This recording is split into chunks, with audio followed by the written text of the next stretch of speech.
now it's my preferred home version. Unless you count the version on the Capcom collection. Yeah. PS2. Yeah.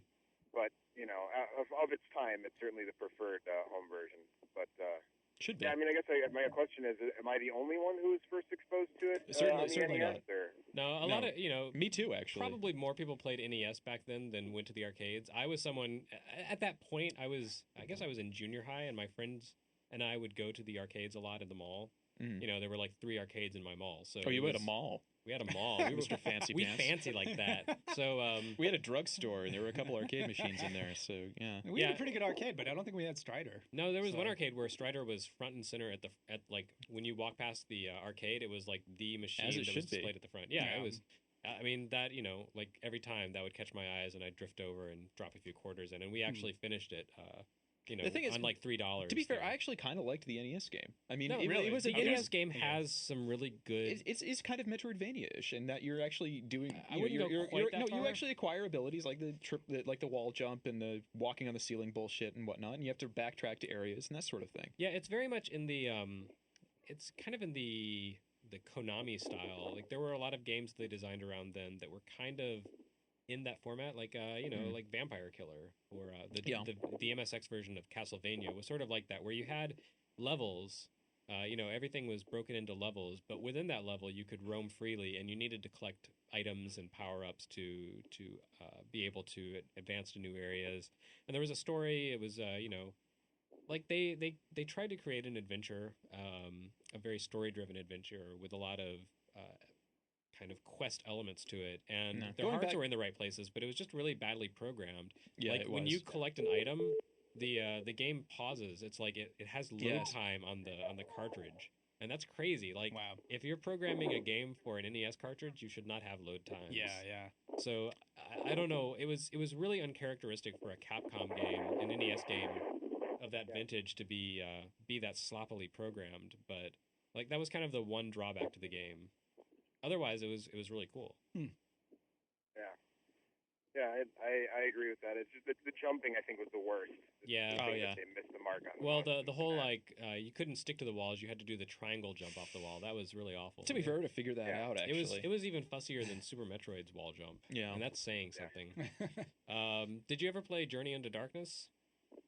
Unfortunately, yes. I actually own a copy of that as well. Oh man, did you finish it? Really, really awful. I never passed the first level. All right, but it's good really man.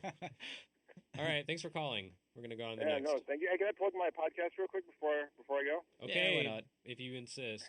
All right. I have a podcast at onthestick.com, and actually Frank Cifaldi was just on our last episode talking about Bioforce 8. So. Oh, fantastic! Traitor, I believe it. Kill this call, Sam. Aw. And for those of you listening to the live stream, please call 415-547-8778. That is the live phone number. Is that a real Was that call? a full? I think it cut off. Yeah, it cut off. Okay. Well, someone didn't want to talk that badly. They were like, whatever. Strider, so it's 415-547-87 what? 78. Oh my goodness. Please. Oh, well, we're doing this. Foundering. We're doing this podcast about half an hour later than usual. So that's probably it. That's probably it. All right. Oh, you love us. Thanks for calling. Who is this? Yeah, hi, this is Todd. This is who? Todd? Todd, yeah, how you doing? Hey, good. We're doing grand. Okay. I actually just had a few questions. Sure. Oh, just two, really. My first one would be, as you mentioned before, the Famicom version of Strider never came out in Japan. Yeah. Even though they had the manga there. In your opinion, why did that happen? Did they decide that the manga just wasn't popular enough, or what was the reason for that? I don't think anyone's ever said why that happened, but there were a number of Capcom like arcade counterparts for NES or for Famicom that were canceled around that time. I don't know if you remember. Do you remember Black Tiger? Oh yeah, Black Tiger. Yeah, Black Tiger was. I've seen screenshots of an NES or Famicom version of Black Tiger, but that was never released. That was Black Dragon in Japan, but it never actually came out. And it seems like there was one other. Was the Legendary Famicom Wings never came out in Japan either. Which one? Legendary Wings. That came out on Nintendo. But Really? I didn't know that. Was the Famicom market just really crowded in Japan? Like, Could have been. I mean, I know it was. Yeah. These weren't FDS games or anything either. No. Yeah. Speed Rumbler, I think, was another arcade game that they were going to bring to Nintendo, but Oh, I hadn't heard about that. yeah. I guess my other question would be, it actually concerns the Strider manga. It was all collected in one volume, but there's actually a part of it. There's a prequel to it. I think it's called Strider Hiryu Gaiden, and it sort of is a prequel to the events of the game and the manga, and it was never collected in the volume of the Strider manga that came out in Japan. And it's mostly, as I understand, about, I don't know if you remember the part in the game where it's mentioned that Hiryu's sister went crazy due to the same thing.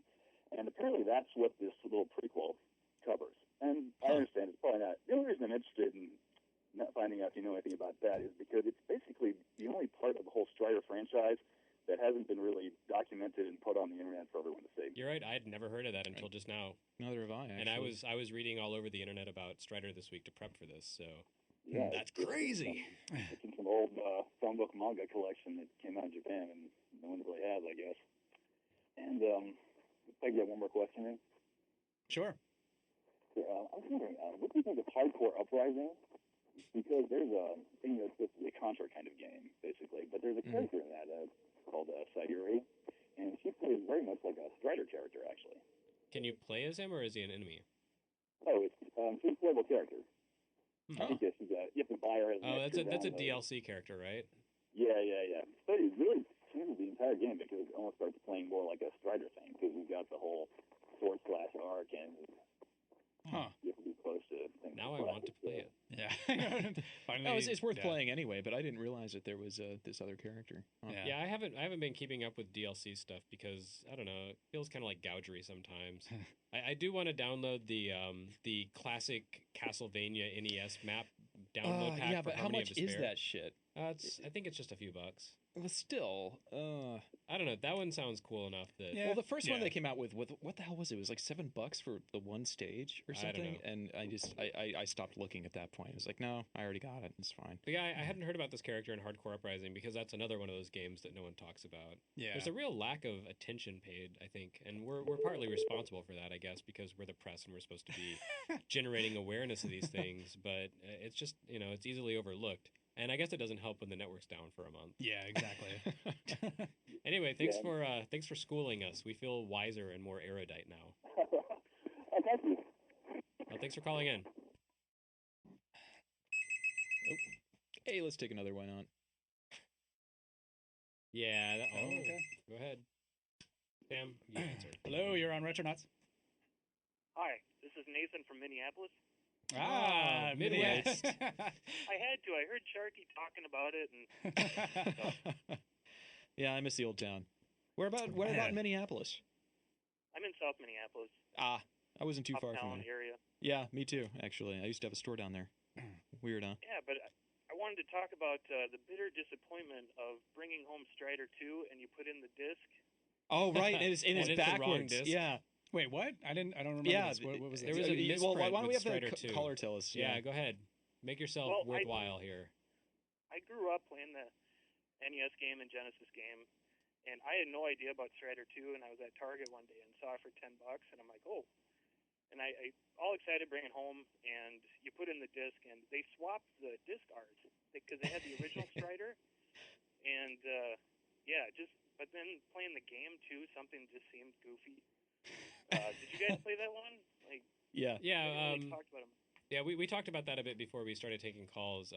I vote thumbs down on Strider 2, and I really loved it at the time because I was like, wow, it's a 2D game and it's Strider and I love it. But in retrospect, it has a lot of flaws. And I think, I think what they were trying to do, they were just a little bit ahead of their time. Like right now, people know how to go in and, create a game that's very much in the classic style. They've looked back at what worked about great 8-bit and 16-bit platformers and action games, and they can kind of isolate those things and recreate those and expand on them. And so you get some really good kind of retro-styled games that have their own unique but they're done personality. in a way that for people with a very shorter For attention span, people or, with ADD. Is Yeah, what you're yeah. Well, not saying. even Yeah. necessarily, but or, I mean, or look at Mega Man 9. unwillingness to actually hack away at the same damn level over and over and over until you finally beat it. You I know don't what know, I mean? like Mega Man 9 Like- was really tough, but Yeah. but it wasn't in a bad way. It was like they really captured the essence of what made classic 8-bit Mega Man great, and they reinvented that and Yeah. and updated it into something new. But I think at the time, like this whole concept, in 2000, 1999, whatever it was, that was still kind of new, and that was something people didn't quite know how to approach. Right. And they had their hearts in the right place, but like that genre that Strider 2 kind of Well, to be was fair, part of Strider 2 didn't was really an arcade exist. game also. Yeah. Yeah. What does that have to do with it?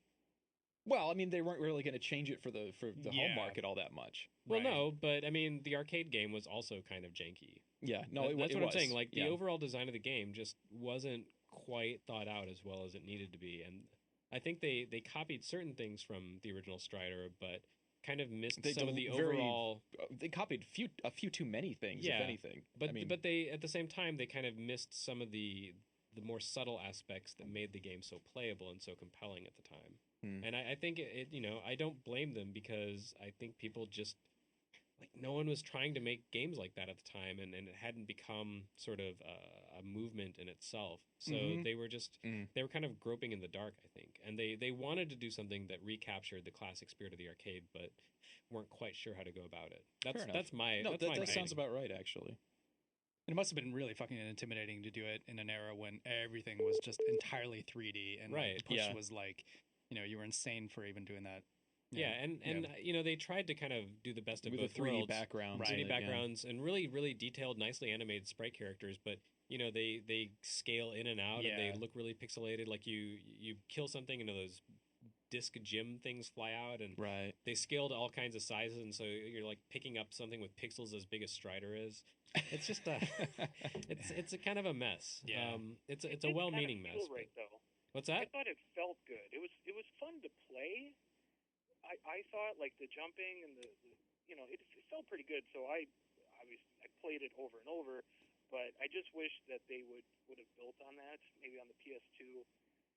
But sadly, they never have. So hopefully we'll